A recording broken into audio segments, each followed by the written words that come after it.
Olha, eu acho impressionante como ainda hoje as pessoas confundem muito o conceito de verdade. As pessoas confundem o conceito de verdade com o conceito de crença. Por exemplo, tem gente que acha então que a verdade é relativa à cultura, às pessoas e ao tempo, quando na verdade esse conceito que ela está utilizando é o conceito de crença.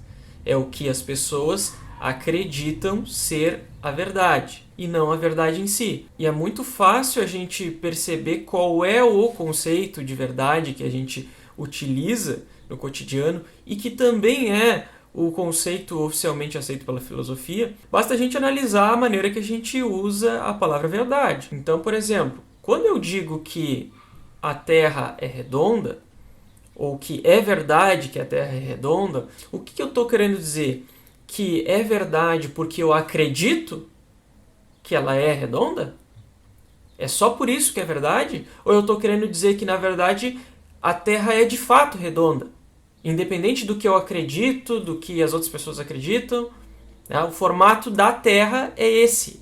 Isso representa a realidade, representa os fatos. É isso que a gente quer dizer quando a gente faz uma afirmação de verdade. Quando eu digo, então, que X é verdade, eu quero dizer que X corresponde à realidade, que X é um fato, que independe do que eu acredito ou não. Sim, se eu estou dizendo que X é verdade é porque eu acredito nisso, porque eu estou convencido disso. Mas isso não muda o fato de que a minha intenção ao afirmar isso é de que X é um fato. Então, por esse uso da palavra verdade, é evidente que a gente trata a verdade como fato ou como uma correspondência de uma afirmação com a realidade. Então, existe a diferença do juízo da verdade e da verdade em si. Então, esse é o conceito de verdade. Ele é tanto o conceito de verdade que a gente utiliza no dia a dia sem perceber e sem pensar nisso, como o conceito de verdade mais amplamente aceito na filosofia. Tá? Então, de uma forma mais formalizada, a verdade seria um atributo de uma proposição. Ou seja, existe uma proposição que está afirmando algo, e se essa afirmação corresponde com os fatos, ou seja, corresponde com a realidade, então essa proposição é verdadeira. A gente atribui esse rótulo de verdade. E se ela não é, então ela é falsa. Então, como esse conceito de verdade está tão atrelado ao fato, eu acho muito aceitável se utilizar a verdade como sinônimo de fato.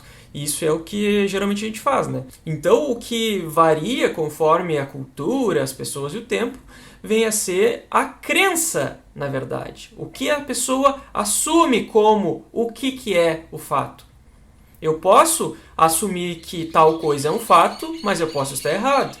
Ao mesmo tempo, a outra pessoa pode assumir que o que eu assumi não é um fato e ela pode estar certa. Então, a relatividade está aí. Está a nível de crença e não do fato em si. Claro que aqui eu estou falando, né, de afirmações que se referem à realidade objetiva. Por exemplo, a Terra é redonda. Bom, ela é um objeto que independe, né, da minha crença. Mas se a afirmação for referente a algo subjetivo, como por exemplo, azul é a cor mais bela, aí sim existe a relatividade da verdade. Né? Porque não existe objetivamente a informação de que a azul é a cor mais bela. No máximo, pode existir uma estatística que mostra que a maioria das pessoas gostam mais de azul do que outras cores, mas isso não significa que o azul em si é mais belo. A cor azul não possui a propriedade intrínseca de ser mais bela. Então a verdade ela vem a ser relativa ao sujeito quando a proposição diz algo que é subjetivo, diz respeito a algo subjetivo, e quando a proposição diz respeito a algo objetivo, a verdade é absoluta, porque ela depende apenas do objeto em si. Então o absoluto aqui ele faz um contraponto ao relativo. É apenas isso. Relativo é relativo ao sujeito e absoluto seria relativo ao objeto, ou seja, relativo a ele mesmo, então é absoluto. Então o absoluto ele não está dizendo que a verdade é eterna. Esse é outro ponto que as pessoas confundem muito. A verdade absoluta é uma verdade eterna e imutável. Não é nada disso. Uma verdade pode ser absoluta e não eterna, assim como ela pode ser absoluta e eterna. Né? Por exemplo, a Terra é redonda.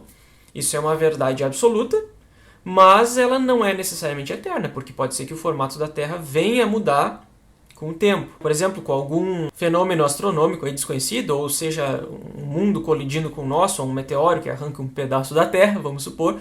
Mas enfim, não há garantia nenhuma de que ela sempre vai ser redonda. Esse é o ponto. Então aqui tem o fator tempo. O fator tempo também influencia na veracidade das proposições. Mas se a minha afirmação ela faz uma referência no tempo, por exemplo, no dia 13 de junho de 2020 a Terra era redonda, então isso é uma verdade absoluta e eterna, né? Porque é um fato histórico.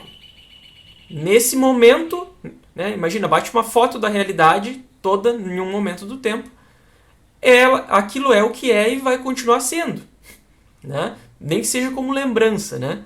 Aqui, né, não vamos entrar na questão do tempo, né, se o passado existe ou não, a questão não é essa, mas mesmo que seja como uma lembrança, aquilo sempre vai ser verdade, não tem como isso mudar. Foi, né? Mesmo que inventem futuramente que não foi assim, que tentem reescrever os livros de história, isso não vai mudar o que realmente foi, tá? Então, é uma verdade absoluta e eterna.